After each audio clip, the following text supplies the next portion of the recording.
예, 지난 한 주 예수님의 편지로 그리스도의 편지로 또 향기로 잘 지내셨습니까?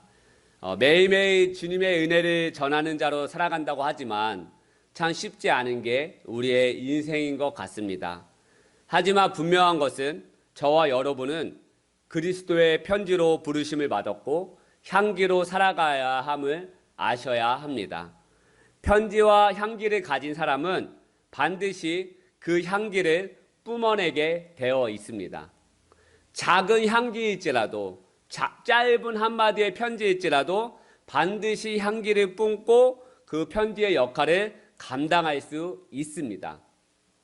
예전에 저희 사모가 선교단체에 있을 때 사람들에게 자주 했던 것이 하나 있습니다.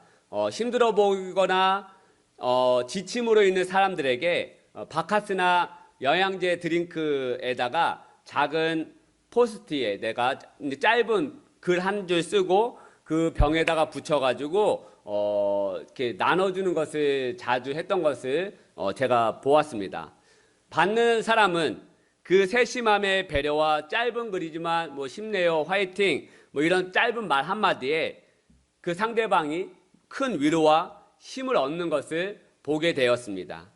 우리 지난번 우리 하은 자매가 여러분에게 라면을 선물할 때 그냥 주지 않고 포스트잇에 그림을 붙여서 주지 않았습니까? 화려하거나 멋진 그림이 아니라 할지라도 포인트를 살린 그림에 모두가 좋아하고 웃고 또 위로를 얻지 않았습니까? 이처럼 짧은 편지일지라도 큰 향기가 아닐지라도 편지와 향기는 반드시 그 역할을 감당한다라는 것이죠.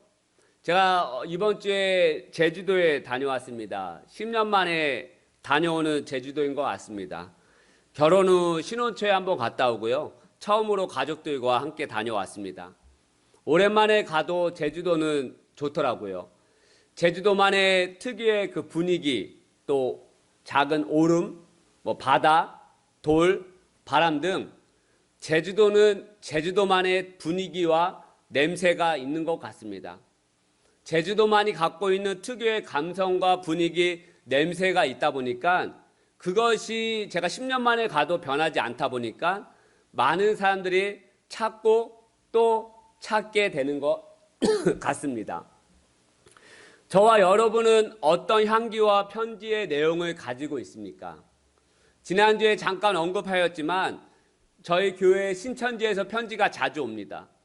그런데 저는 그 편지를 받자마자 찢고 버립니다. 왜냐하면 읽을 가치도 없을 뿐더러 혹시나 다른 사람들이 이 편지를 읽어서 그 말도 안 되는 내용에 정신이 혼미해지고 그 신천지에 유혹이 되고 넘어갈까 하는 염려가 있어 저는 그 편지를 우편함에서 꺼내자마자 계단에 올라올 때 찢어서 올라오자마자 쓰레기통에 버려버립니다. 제가 예전에 시베리아로 러시아 이르쿠츠크로 시베리아로 선교 여행을 다녀온 적이 있습니다.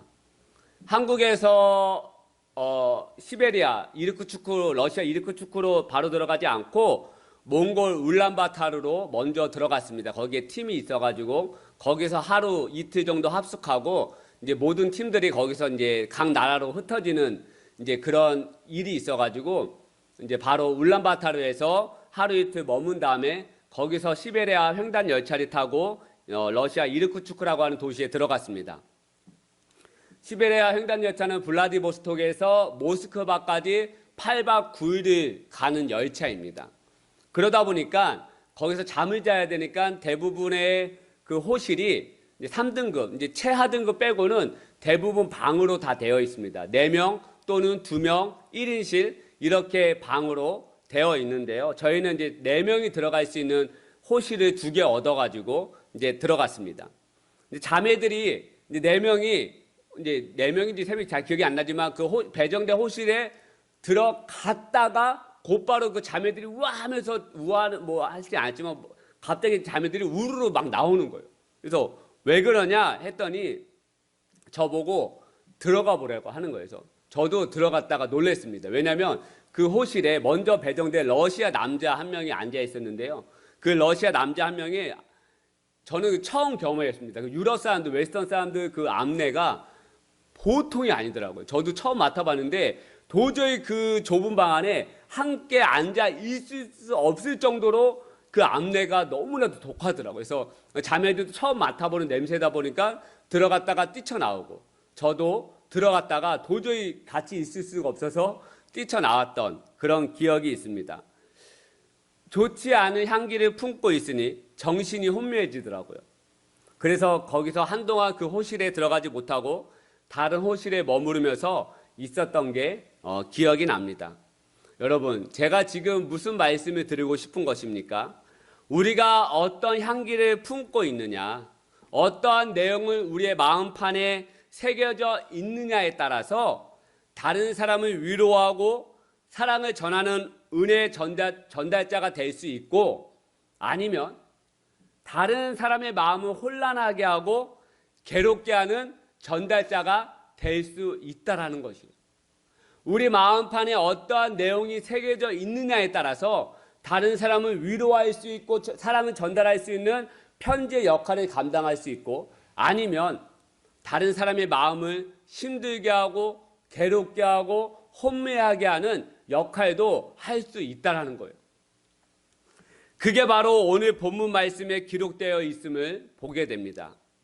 24절 말씀인데요. 우리 같이 한번 읽어보겠습니다. 24절 말씀 같이 읽겠습니다. 시작. 들은즉 우리 가운데서 어떤 사람들이 우리의 지시도 없이 나가서 말로 너희를 괴롭게 하고 마음을 혼란하게 한다 하기로. 여러분, 이 24절 방금 읽은 말씀에서요, 우리 가운데서라는 말을 주목해 주시기 바랍니다. 우리 가운데서. 여러분, 우리 가운데서라는 말씀은 어떤 말씀입니까? 누구를 가리키는 말씀이겠습니까? 여러분, 우리 가운데서 이 24절 말씀을 선포하고는 사람이 누구이겠습니까? 초대교회 리더 야고보입니다. 야고보가 지금 다른 사람들이라고 말하고 있지 않습니다. 우리 가운데서라고 말하고 있습니다. 즉 초대교회 안에서 누군가가 라고 말하고 있는 것 아니겠습니까? 세상 사람들이 아니라는 거예요. 믿음이 없는 사람들이 아니라는 것입니다. 하나님을 모르는 백성들이 아니라는 거예요.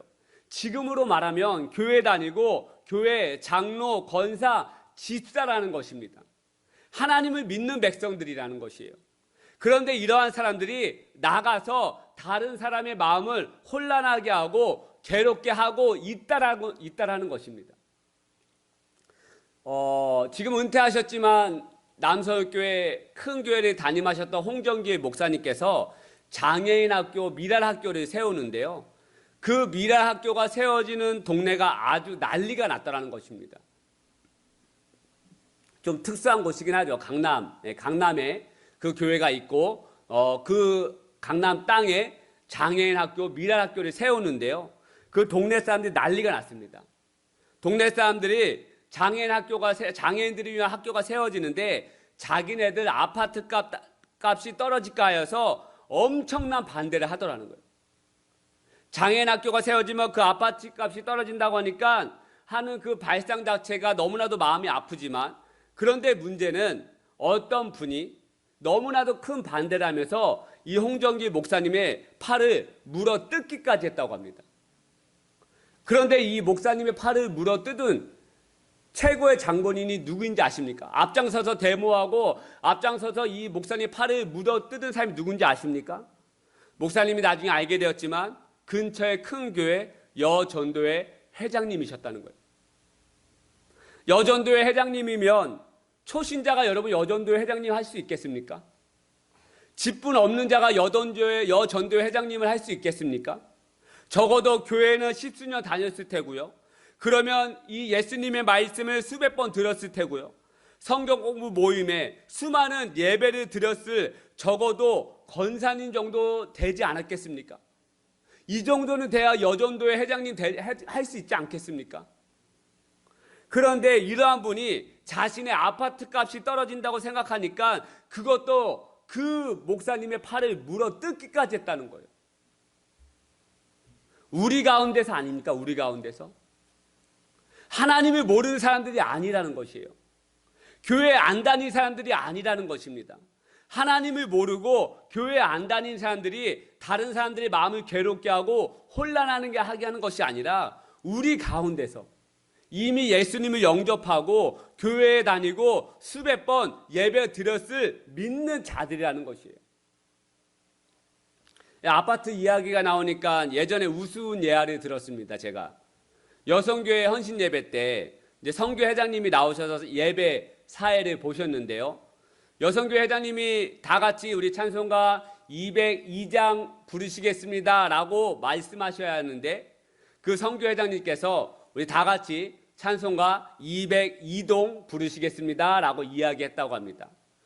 여러분, 왜 202동이겠습니까?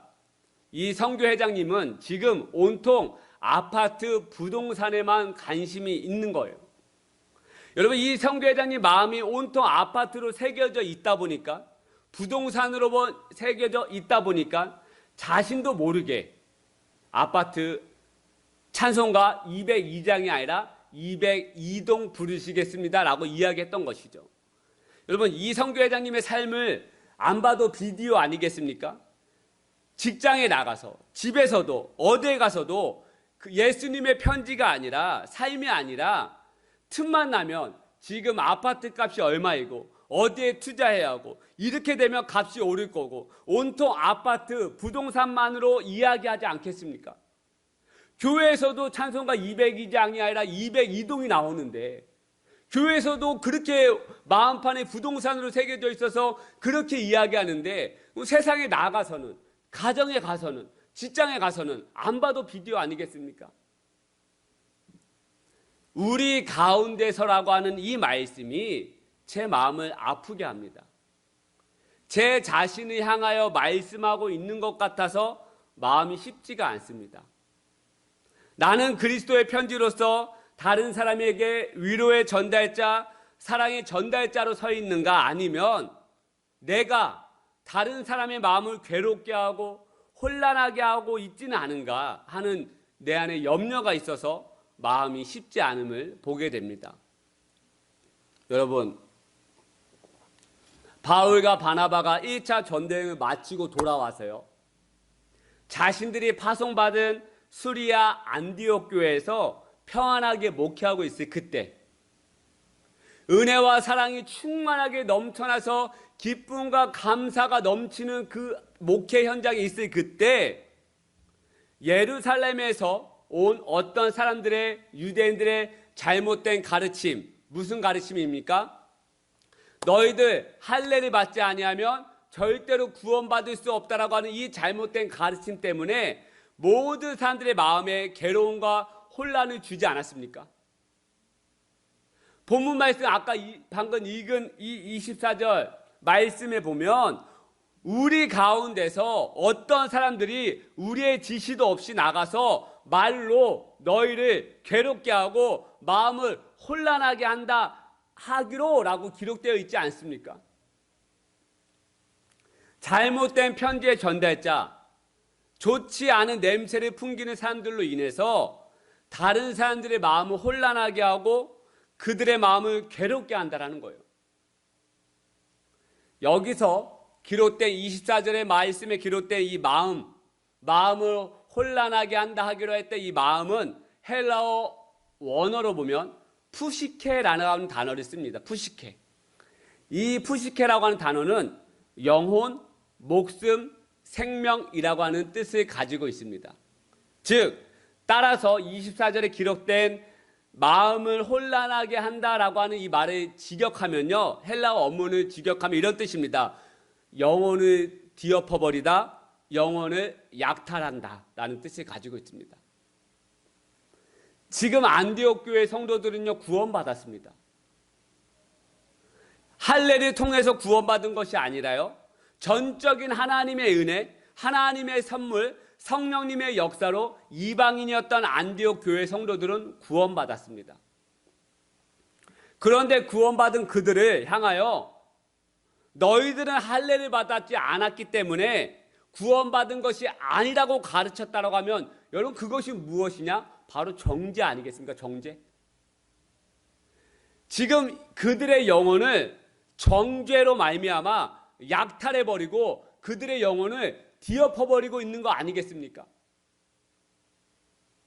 지금 예루살렘에서 온 어떤 유대인들이 안디옥 교회 이방인들이 향하여 너희들은 할례를 받지 않았기 때문에 구원받지 못한다라고 가르치고 있는데, 그렇게 말하고 있는 이 유대인들의 마음 안에 어떠한 내면이 깔려 있는 거겠습니까? 너희들 지금 할례 받지 않아서 너희들 구원받지 못하는 거야 라고 말하는 이 유대인들 내면 안에 어떤 내면이 깔려 있겠습니까?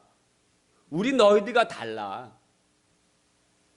우린 할례 받은 선택받은 백성이야. 너희들 선택받지 못한, 짐승반도 못한, 개만도 못한 더러운 인간들이야. 그런 더러운 너희가 어떻게 구원받았다고 지금 좋아할 수가 있는 거야. 우리들만 할례 받을 수 있는 탁월한 민족이야 라고 하고 하는 우월감과, 그리고 그들을 정죄하는 내면 의식이 있는 거 아니겠습니까? 그런데 이러한 정죄로 말미암아 상대방의 영혼을 뒤흔들고 약탈하고 혼란하게 하는 것을 지금 누가 하고 있다라고 말씀하고 있습니까? 우리 가운데서. 남이 아니라요, 우리 가운데서, 즉 하나님을 믿는 저와 여러분 백성들이라는 거예요. 사랑하는 여러분, 예수님은 우리를 정죄하지 않으셨습니다. 예수님은 우리를 정죄하지 않으십니다. 우리가 계속해서 똑같은 죄를 짓고 넘어져도 예수님은 우리를 향하여 돌을 던지시거나 손가락질을 하시거나 비아냥거리지 않으십니다. 요한복음 8장에 보면 간음하다가 붙잡힌 여인이 나옵니다. 요한복음 8장 3절 4절 말씀 제가 읽겠습니다. 서기관들과 바리새인들이 음행 중에 잡힌 여자를 끌고 와서 가운데 세우고 예수께 말하되 선생이여, 이 여자가 간음하다가 현장에서 잡혔나이다. 여러분, 지금 어떤 상황이냐? 예수님께서 수많은 사람들 앞에서 말씀을 전하고 있는 현장 가운데 있는 상황입니다. 이 수많은 사람들 앞에 바리새인들과 서기관들이 간음하다가 음행 중에 있던 여인을 잡아 가운데 세웁니다. 이제 이 여인은요, 많은 사람들의 정죄와 비아냥과 돌팔매를 맞아야 되는 상황 가운데 있는 여인입니다. 먼저 10절 말씀 한번 볼까요? 예수께서 일어나사 여자 외에 아무도 없는 것을 보시고 이르시되 여자여, 너를 고발하던 그들이 어디 있느냐? 너를 정죄한 자가 없느냐? 예수님께서 간음하다 붙잡아온 여인에게 향하여 묻습니다. 지금 너 주변에 너를 정죄하기 위하여 잡아온 사람들이, 그 수많은 사람들이 어디 있느냐? 그렇습니다, 여러분. 우리 가운데서 안에 포함되는 바리새인들과 서기관들은 이 여인을 정죄하기 위하여 잡아온 것입니다. 판단하기 위하여 이 여인을 잡아온 것이에요. 우리도 그렇지 않습니까? 내 눈에 조금만 거슬리면, 나랑 맞지 않으면 무조건 우리 마음에서 판단하고 정죄하지 않습니까? 나는 정작 그렇게 못하고 있는데 내 아내를 향하여서는, 내 남편을 향하여서는, 내 자녀를 향하여서는, 내 직장 동료를 향하여서는 너는 왜 그렇게밖에 못하냐라고 있느냐며 우리가 정죄하고 판단하고 있지 않습니까? 정죄를 가장 쉽게, 판단을 가장 쉽게 하는 사람이 저는 바로 저 목회자라고 저는 생각을 합니다. 때로는 성도들을 향하여서, 때로는 사모를 향하여서, 때로는 내 자녀들을 향하여서 비판하고 너는 왜 그렇게밖에 못하냐라며 정죄하기 쉬운 자리가 목회자인 것 같습니다. 제가 몇 번 설교 시간에 이제 재밌자고 예화로 몇 번 이야기했지만, 예전에, 지금은 그렇지 않지만 집에 들어갈 때 저희 사모가 집 청소를 할 때 있으면 이렇게 꼭 가요를 이렇게 틀어놓고 할 때가 있었습니다. 그럼 저는 그 가요가 좀 이제 듣기가 싫을 때가 있었습니다. 그래서 사모에게 이렇게 말합니다. 가요보다 우리 집에 찬양이 좀 더 들리면 좋겠다라고 이야기합니다. 제가 말하고 나서도 말은 참 대단하다라는 생각을 하게 됩니다. 남들이 들으면 정말 제가 진짜 그리스도인, 하나님만 정말 사랑하는, 찬양하는 자처럼 들립니다. 우리 집에 가요보다 하나님을 높이는 찬양이 울려 퍼지면 더 좋지 않을까? 정말 남들이 들으면 기가 막힌 이야기죠. 정말 저 목사는 정말 하나님만 찬양하는 사람이구나. 그런데요, 제 마음은 그런 게 아니었습니다. 왜 당신은 사모인데 어째서 찬양이 아닌 가요야? 라고 하는 제 정죄의 마음인 것이죠. 그런데 여러분, 정작 저는 TV 채널을 돌리다가 아이브나 걸그룹이 나오면 제 눈은 거기에 고정되고 TV 채널을 돌리고 있지 않는 제 모습을 발견하고 있는 것이죠. 또 아이브가 신곡이 나왔는데 잠깐 10초 봤는데 1위 할 만하더라고요. 요즘 나오는 가요보다 좋긴 좋더라고요. 예. 정작 저는 그렇게 걸그룹에 보면서 잘하네 이렇게 보고 있는데 정작 제 사모랑에서는 당신은 왜 가요밖에 못 듣는 거라고 하는 판단하며 정죄하기 쉬운 저의 삶, 제 마음을 보게 된다는 것이죠. 우리 가운데서 아닙니까? 우리 가운데서 얼마나 쉽게 정죄하고 판단하고 깔아 뭉개고 있습니까? 나는 정작 그렇게 하지 못하면서 내 자신에게는 그렇게 관대하면서 정작 남에게는 남도 아니죠. 한 몸 된 공동체 안에서는 한 몸으로 부름받은 아내와 남편에 향하여서는 왜 이렇게 쉽게 정죄하고 판단하는 것입니까? 그런데 여러분, 예수님께서 정죄의 대상인 여인을 향하여 어떻게 고백하고 있는 줄 아십니까? 11절 말씀을 우리 같이 한번 읽겠습니다. 같이 한번 읽겠습니다. 시작. 대답하되 주여 없나이다. 예수께서 이르시되 나도 너를 정죄하지 아니하노니 가서 다시는 죄를 범하지 말라 하시니라. 할렐루야. 많은 사람들이 너를 정죄하기 위해서 너를 기다리고 있었다. 그리고 너를 판단하고 너에게 돌을 던질 준비가 되어 있었다. 그러나 나는 너를 정죄하지 아니한다. 나는 너를 버리지 않는다. 나는 너를 끝까지 품고 있을 것이다 라고 하는 고백 아니겠습니까? 사랑하는 여러분, 왜 예수님께서 이 여인을 향하여 율법으로 보면 당연히 돌에 맞아 죽임을 당해야 할 부정한 짓을 저지른 여인을 향하여 나는 너를 정죄하지 아니한다라고 어떻게 이렇게 말씀하신 것입니까? 수많은 사람들은 율법으로 보면, 법으로 보면 이 여인은 정죄를 당해야 되고 비아냥거려야 되고 판단받아야 되고 돌에 맞아야 될 인물인데 왜 예수님께서 이 여인을 향해서 나는 너를 정죄하지 아니한다, 나는 너를 향하여 손가락질 아니한다라고 어떻게 이렇게 말씀하신 것입니까? 이유는 하나입니다. 이유는 하나. 죄투성인 그 여인을 사랑해서입니다. 할렐루야. 다른 이유는 없는 거예요. 그 여인이 예수님의 딸이요 사랑하는 자녀이기 때문에 그런 것이죠. 그래서 그 여인을 정죄하지 아니한다라고 말씀한 것이에요. 다른 이유는 없는 것입니다. 예수님께서 저와 여러분을 너무나도 사랑하시기 때문에 내 자녀이기 때문에 정죄하지 아니하시고 버리지 아니하시고 품으신다는 거예요.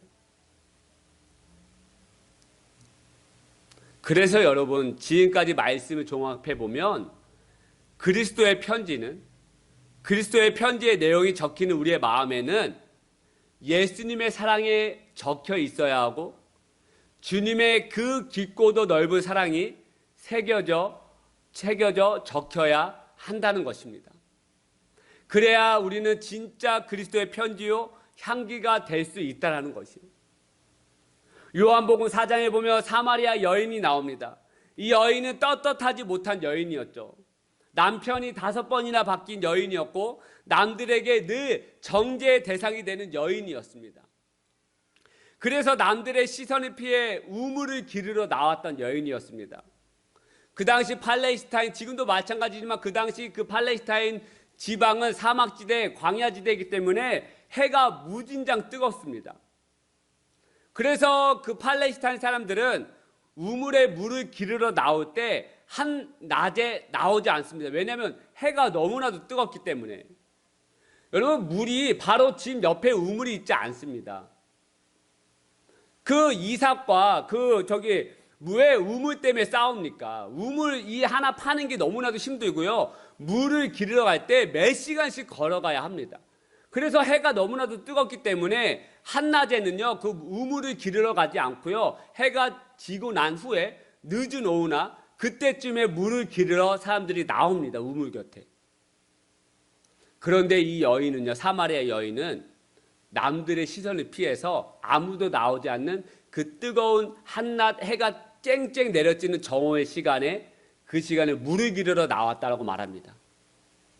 그때 그 우물 곁에서 누구를 만나느냐? 예수님을 만나죠, 이 여인이. 모든 유대인들은 이 사마리아 사람들을 개 취급했고 사람 취급하지 않았습니다. 요한복음 4장 9절 말씀, 사마리아 여자가 이르되 당신은 유대인으로서 어찌하여 사마리아인 여자인 나에게 물 달라이나까 하니 이는 유대인과 사마리아인과 상종하지 아니함이로라. 유대인들은 이 사마리아 사람들을 이방 사람들을 개 취급했기 때문에, 더러운 인간으로 취급했기 때문에 상종하지 아니했다고 말합니다. 그런데 사마리아 사람 중에서도 완전 인생이 망가져버린 이 여인을 향하여 예수님 어떻게 하는지 아십니까? 외면하지 않으세요. 여인의 모든 갈급함을 해결해 주십니다. 여인의 아픔을 만져주세요. 그리고 여인의 소원을 해결해 주십니다. 여인의 소원이 무엇이었어요? 예배드리는 삶. 당신들의 말하는 유대인들은 그 장소에 예루살렘에서만 예배해야 한다고 말하는데, 그러자 예수님이 뭐라고 말합니까? 예배는 장소가 중요한 것이 아니다. 신령과 진정으로 드리는 예배가 중요한 것이다 말씀하면서 이 여자의 예배에 대한 소원을 이루어주지 않습니까? 이때 이 우물가 한낮 이 뜨거운 시간에 예수님 만남으로 해서 놀라운 예수님의 사랑을 깊이 경험합니다. 모든 유대인들과 주변 사람들은 자신을 버렸지만 예수님은 자신을 버리지 않고 안아주심을 경험합니다. 이렇게 가슴 깊이 그 마음판에 예수님의 사랑을 경험한 여인이 어떻게 된 줄 아십니까? 진짜 그리스도의 편지가 되어지기 시작합니다.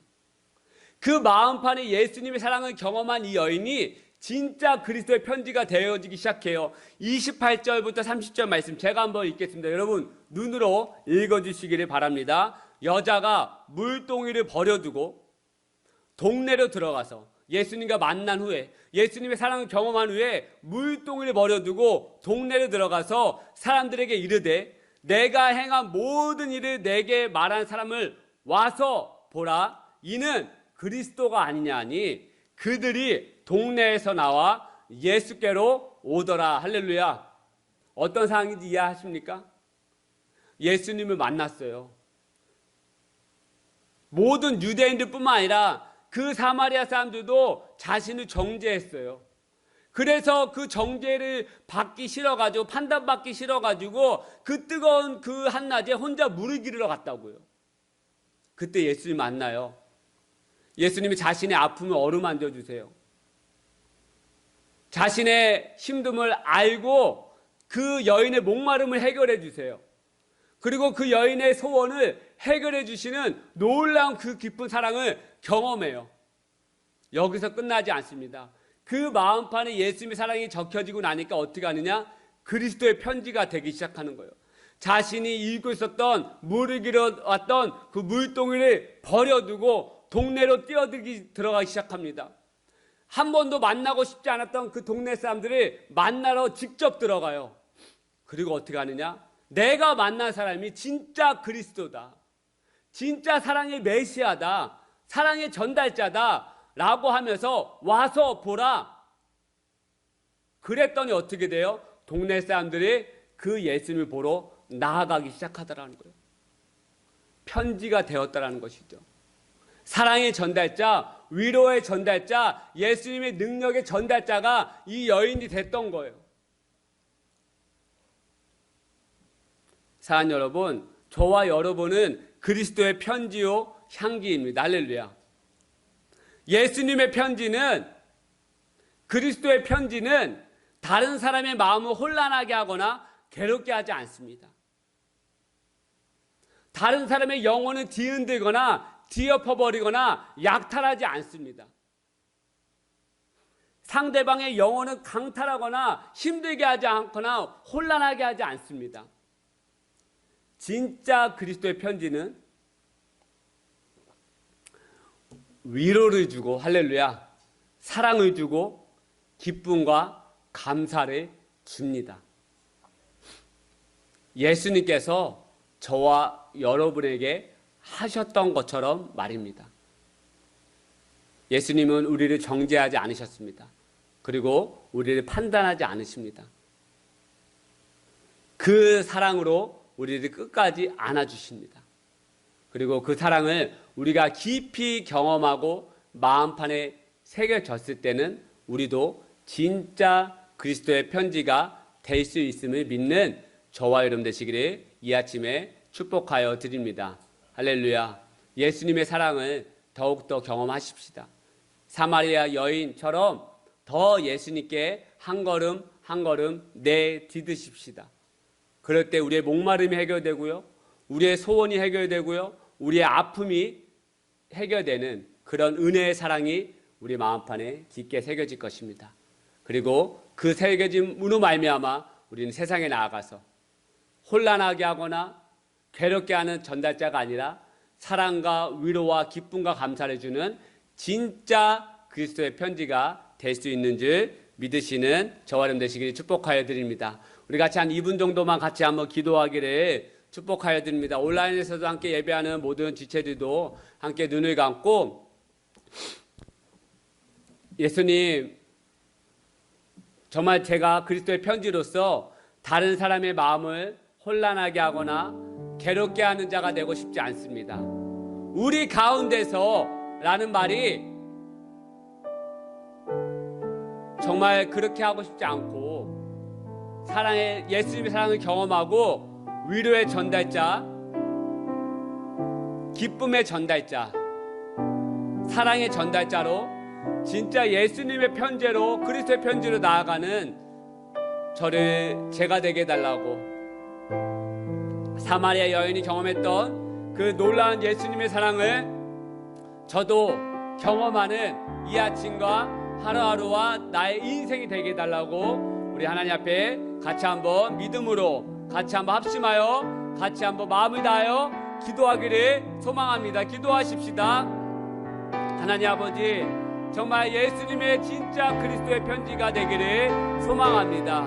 이 사마리아 여인이 경험했던, 또 가늠하다 붙잡혀온 여인이 경험했던 그 예수님의 놀라운 그 사랑, 나도 너를 정죄하지 아니한다라고 했던 그 용납하함의 사랑, 놀라운 그 하나님의 위로의 사랑을 경험하고 우리의 마음판에 새기고 세상에 나아가서, 직장에 나아가서, 가정에서 그리스도의 편지로서, 예수님의 사랑의 편지로서 잘 감당할 수 있는 그 사랑하는 회복교회 공동체 되게 하여 주옵소서. 온라인으로 예배하는 모든 심령들, 자녀들, 또 이곳에서 함께 예배하는 모든 심령들, 자녀들 하나님 붙잡아 주시고 그리스도의 편지가 되게 도와주시고, 와서 보라라고 말할 수 있는 그리스도의 편지가 되게 하여 주시고, 위로의 편지가 되게 도와주시고, 기쁨과 감사를 전달할 수 있는 편지가 되게 하여 주옵소서. 잘 아는 사람의 마음을 괴롭게 하거나 영혼을 뒤엎거나 흔드는, 약탈하는 그런 괴로움의 편지가 되지 않기를 원합니다. 주여, 저희들이 붙잡아 주시고 불쌍히 여겨주시고, 하나님이여 저희들이 한 사람 한 사람 위로하여 주시고 안수하여 주시고 주님의 놀라운 그 사랑으로 저희들 안아주시옵소서.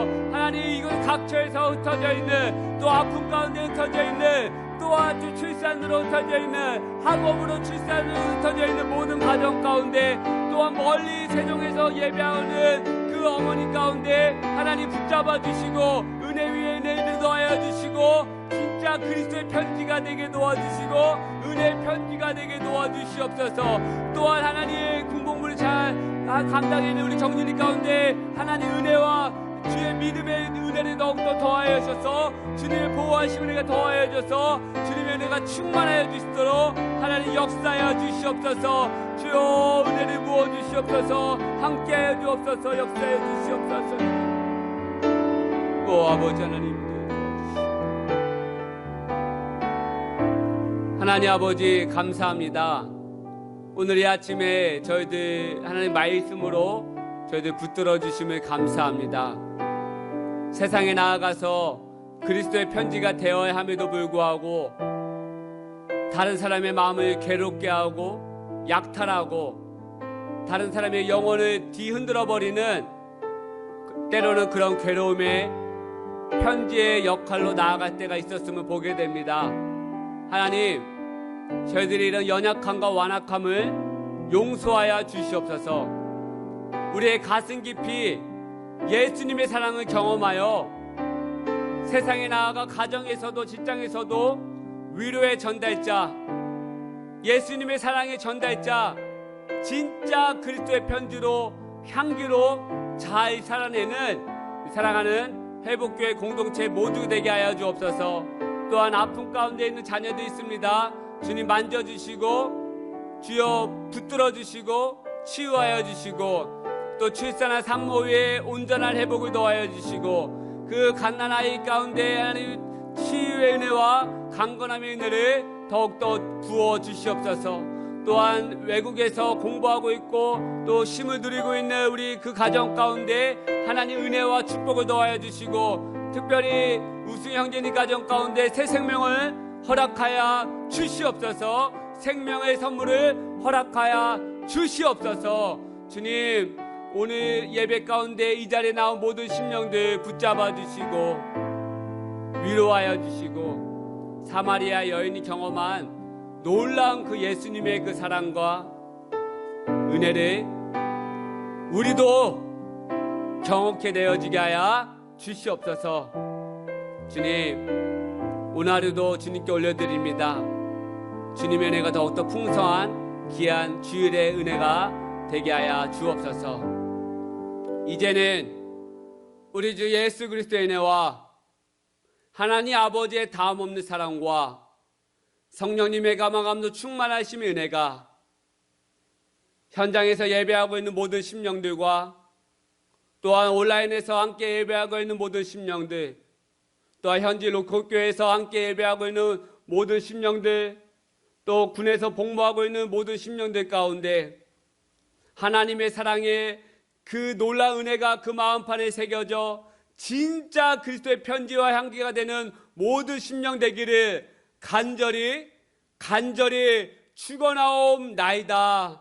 아멘. 아멘. 주님, 하나님이여, 하나님이여, 하나님이여, 하나님이여,